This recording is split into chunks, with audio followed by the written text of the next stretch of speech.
Okay, well, welcome to The Called. The Called is our new podcast. This is our first episode. My name is Larry Webb.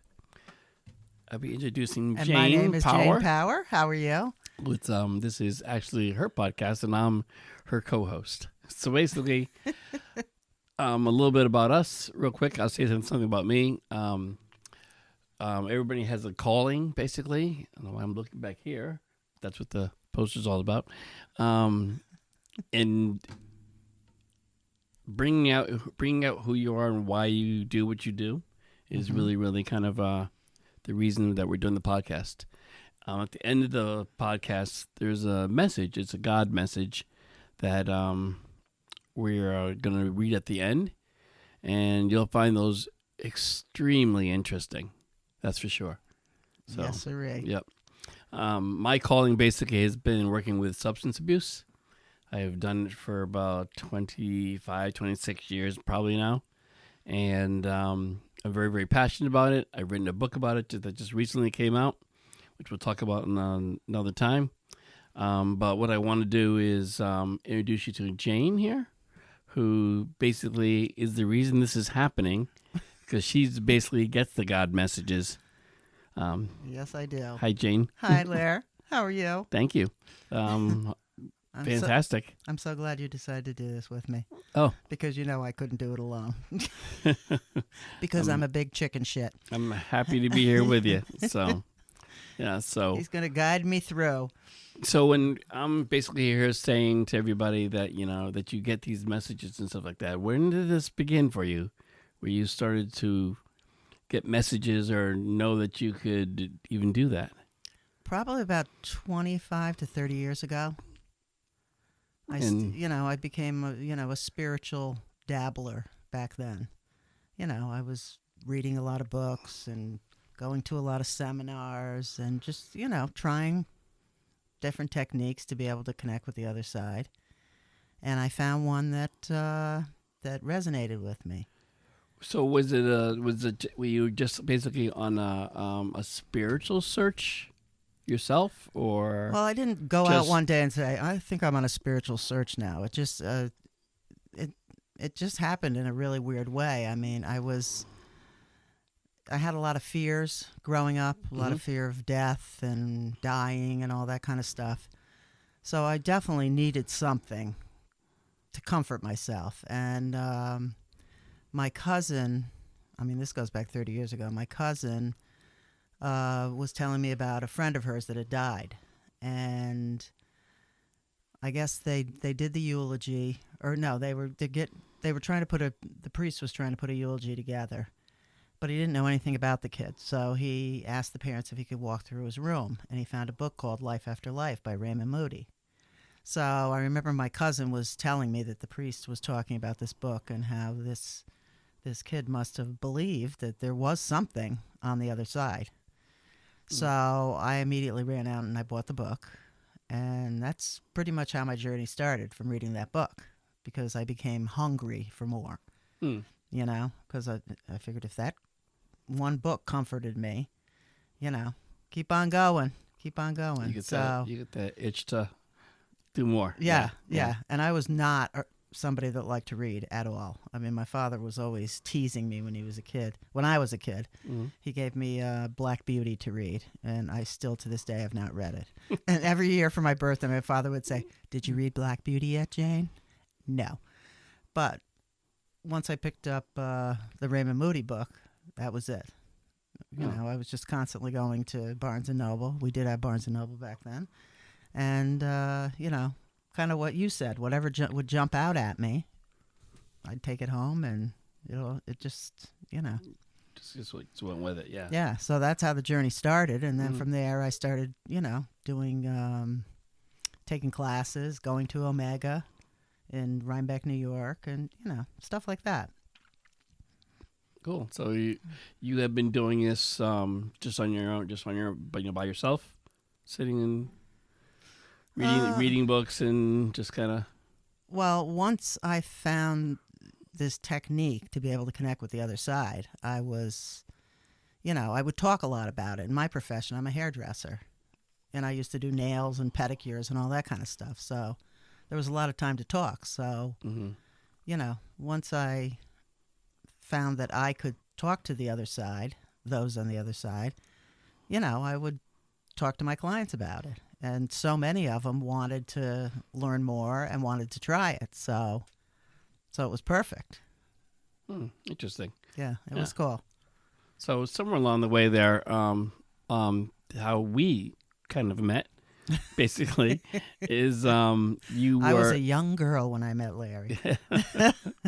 Probably we both were, yeah. like mid-30s, you think? Probably. I'm talking 90 something, 96, Yeah. something like that. Yeah.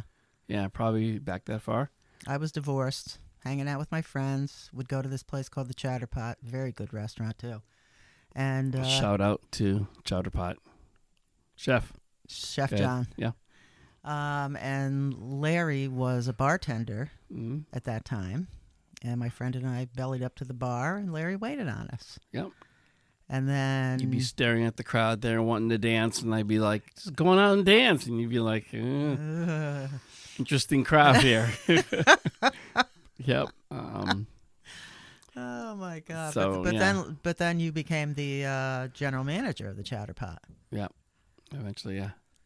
Yep. So he was walking walking around on the floor, and he was my savior many Always times. always come over and rescue you just to make sure things were okay. But at that time, you had just branched out on your own, as far as hairdressing. Right. Right. And it was opening up your own shop, and you had said to me, "Hey, yeah, I have a brand new shop, and this is where it is." And we were always talking about having coffee someday, so we said, "Yeah, let's have coffee someday." Right. And I said, "Okay." So I happened to be driving Clinton one day, and That's right. going around. I was driving tons around this corner. I was like, and I looked, and there it was. It said on the wings of angels. That's right. And there's a 6-foot angel in the window. Exactly. You couldn't miss it. Right on the corner. Exactly. So I stopped over there, and of course, there was no one there at the time that I was there. So I left my card, and that's when we kind of started talking after that we would sit down and just kind of chat, basically. Exactly. Yeah. So probably about 2 years before that is when I started talking to the angels. Okay. Because the angels definitely guided me Mm-hmm. to that salon. Well, it wasn't a salon back then. It was a gift shop. I turned it into a salon. Quite nice one, by the way. Yeah. Yes, very nice. Yeah. So. A lot of blood, sweat, and tears went into that place, let me tell you. And then eventually there I became your tenant in the back.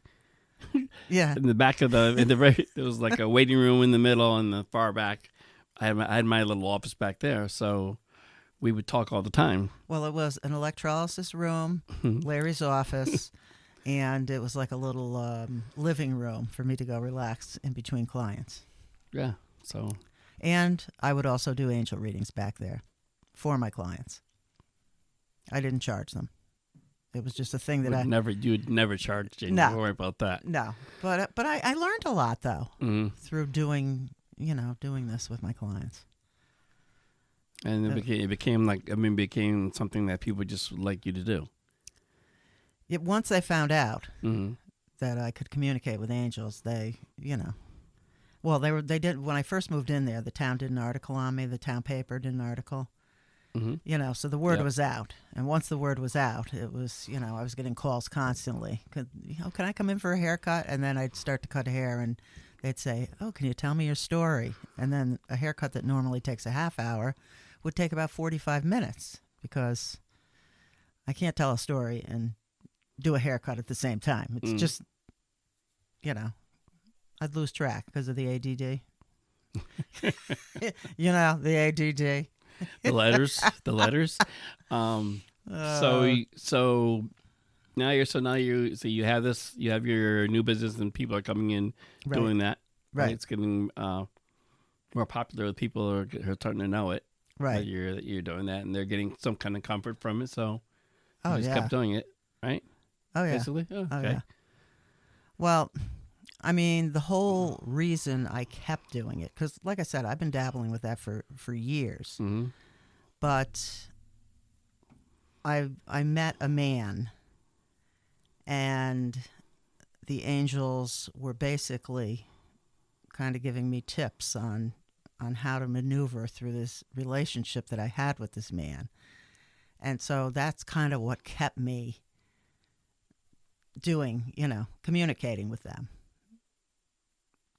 I mean, it was just like, okay, I got to see what's going on. Okay, what's he thinking? What's he doing? Da da dee, da da da. And they guided me through this whole thing, through the whole relationship with him, and that's really what kept me going and communicating and writing down my story. And I don't know the story.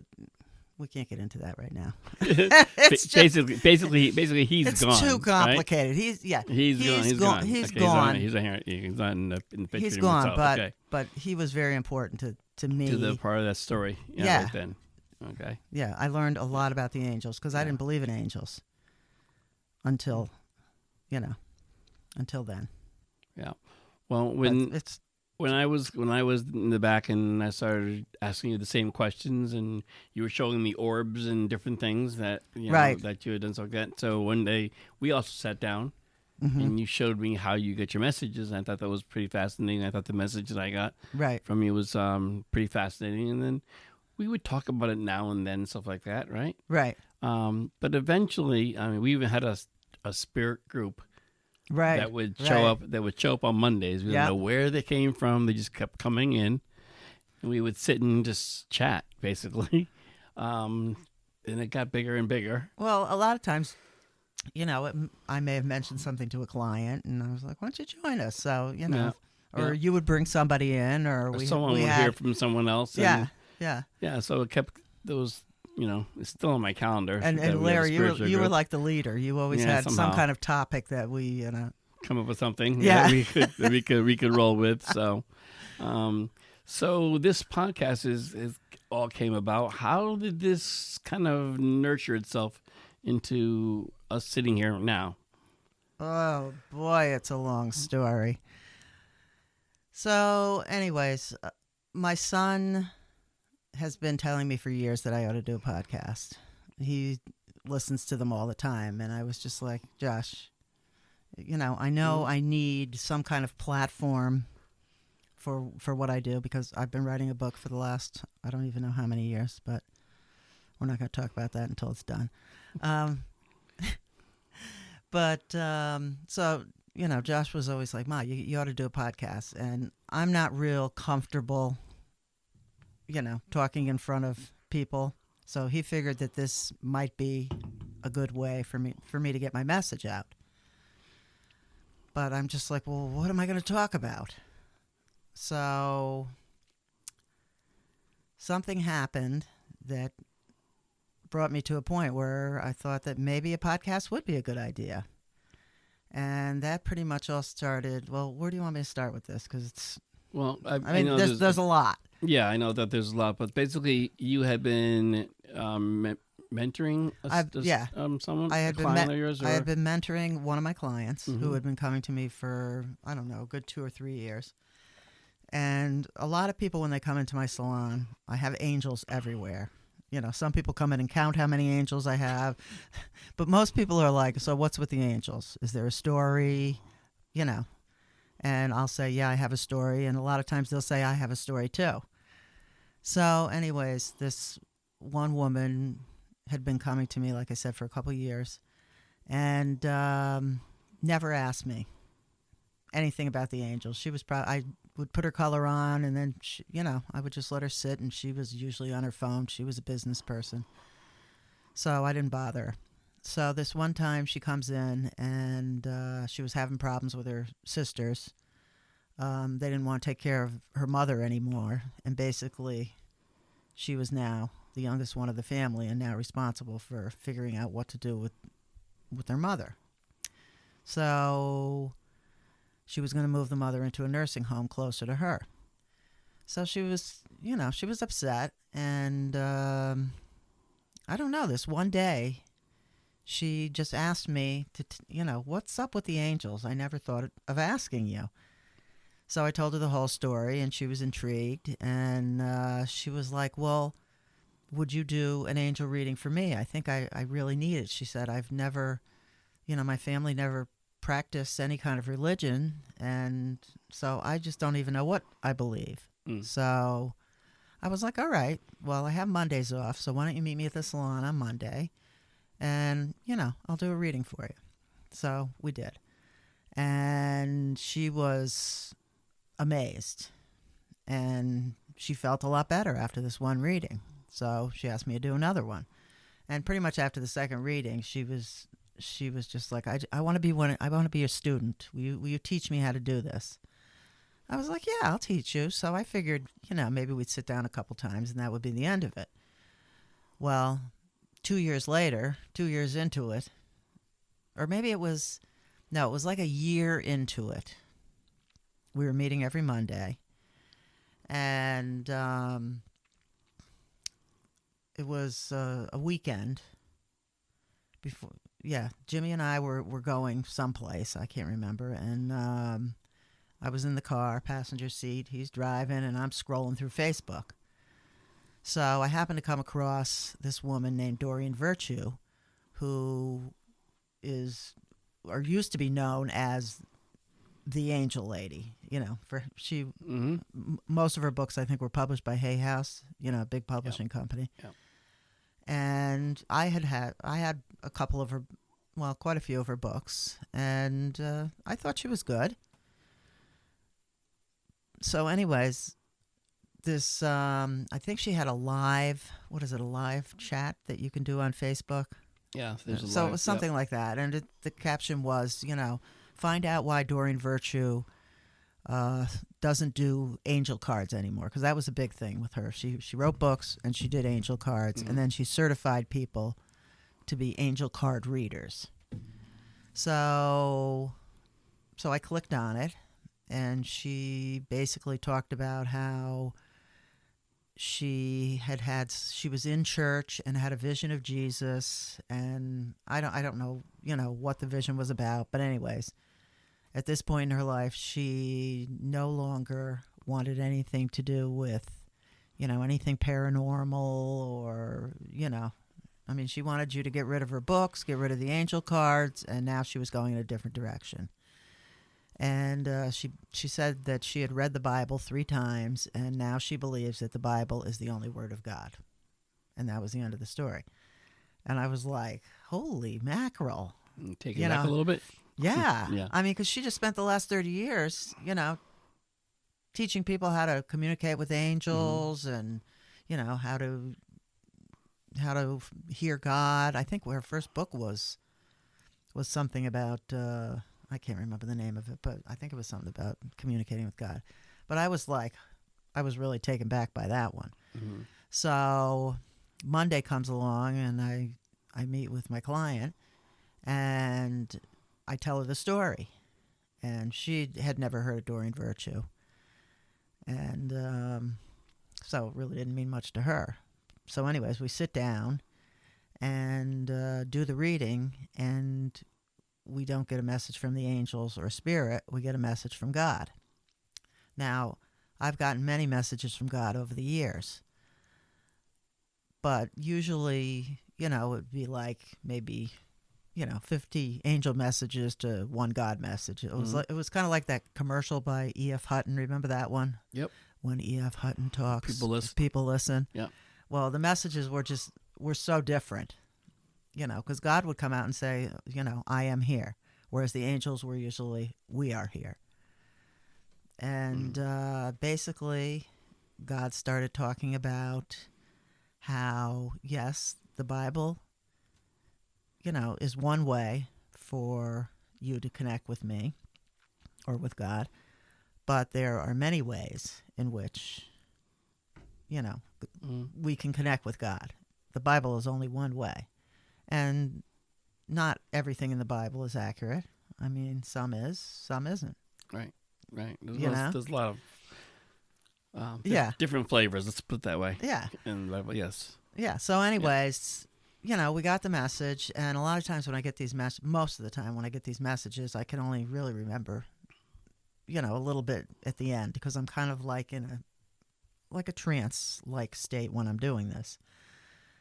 But so she would go home and she would transcribe the message, and then she would text it to me, or no, she would email it to me. So when I read it, I was just like, wow, crazy. This is good. So didn't think anything of it. We meet again the following week, and God comes out to talk to us again. And the messages, I'd say by the third message was God also. And it's been God ever since. And that's when I started thinking, maybe we do have something here. And then God agreed. Yes, I want you to put these messages out. Don't try to analyze them, and let people take away from the message what they're meant to take away. Mm-hmm. So that's how it happened. So I called my son, and I was just like, Josh, I think we do have something. And that's pretty much how it started. At that point, you basically had stopped me and asked me if I would join this podcast. Right, and I right, was because I was like, oh, Jayne, yeah, I'm not doing anything else at the moment, so sure. And I like podcasts anyway. I think it's just a way of talking truth, without right, just your truth, my truth, whatever. Yeah. So I said, and it's an interesting topic, that's for sure. So I said, I don't know if does God want me on the podcast? And you basically said, I don't know. When we sit down, we'll do a session. Yeah. See how it goes. And we just went and did the session. And somewhere in the session, I was trying to keep up and how Jayne does it and working with it. It's like we'll have to do it live. We'll have to do it live sometime down one of the down shows. the thing. Yeah, to me, it's like I call it whack-a-mole. But anyway, it's a long story. But I had said, we'll sit and do this, and the message came through that for me to be on the podcast would be fine. So here I am.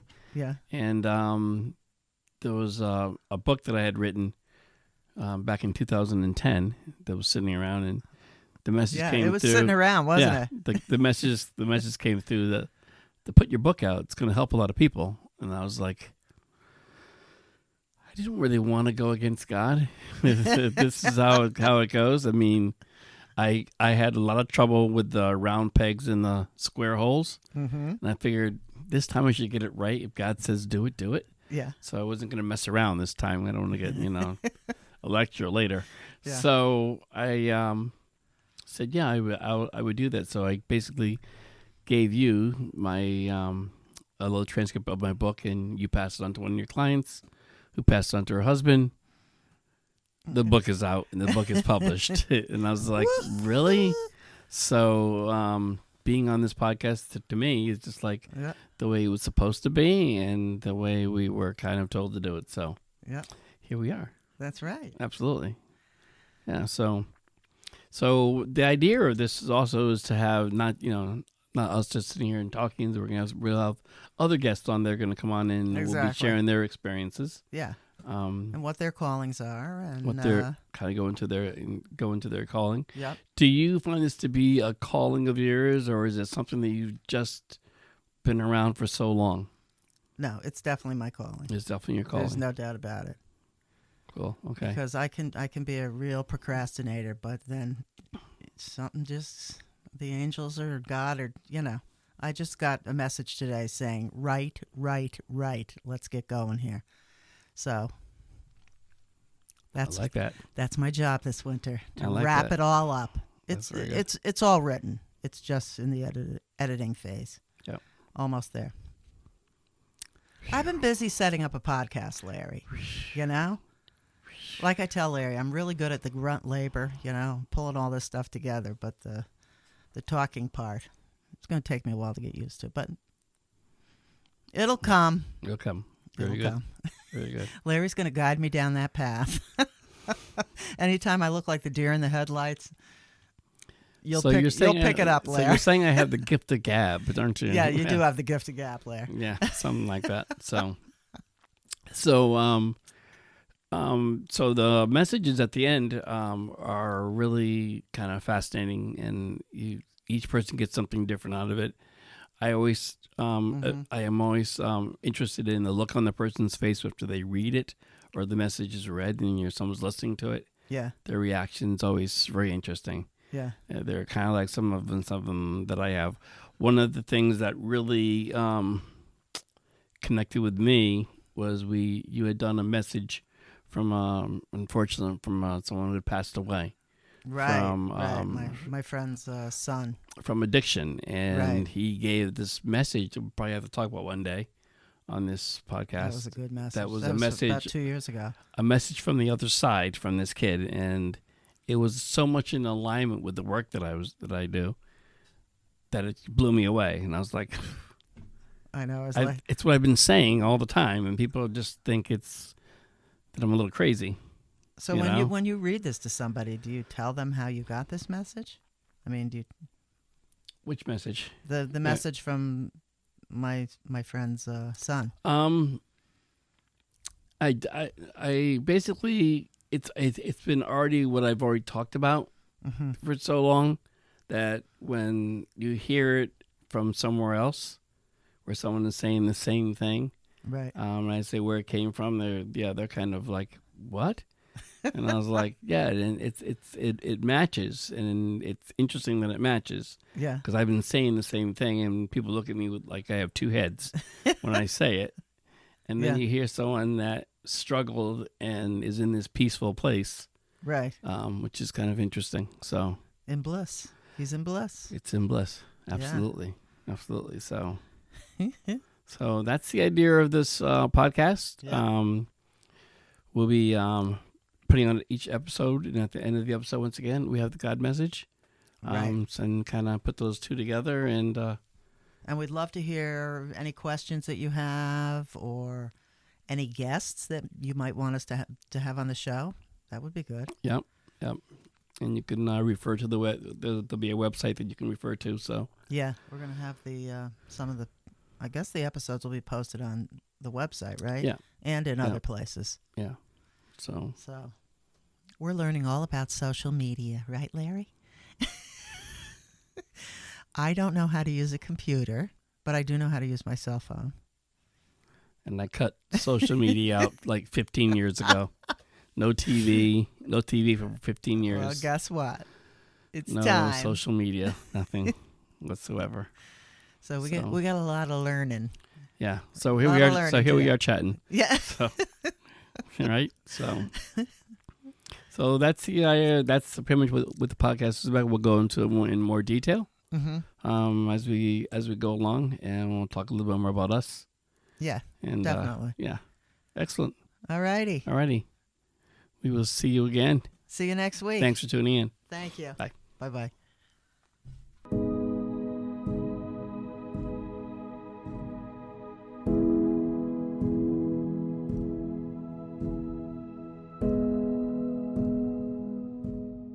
God is with you now. I understand your confusion. I am here to tell you that I talk to my children in many different ways.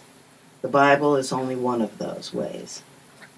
I am here to tell you that the Bible is man's translation of what man thinks I expect of man. Much of it is accurate, and much of it is not. I am saddened when one feels that they know God merely from reading a book such as the Bible. I am so much more than those words that are written on those pages. I can and do talk to my children in so many different ways. Not every soul on earth is going to read the Bible.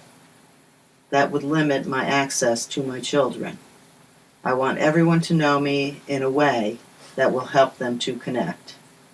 No man or woman knows me more than another. Everyone knows me in different ways. Some love nature and don't believe in God. But I am nature. In a roundabout way, they believe in me, without conscious knowing. The humans that believe the Bible is the only path to me are wrong. There are many. I know my children well and find them tools to use to connect with me. The Bible is no different from what you are doing to connect with me. Do not listen to those who question what you do. Be proud and positive in your knowing that you truly are talking to me. I love you both, and I want you to know that I would never allow another to pretend to be me. You would have been alerted long ago, and the path would have been riddled with negativity. You must keep going, Jayne. Your story is of utmost importance.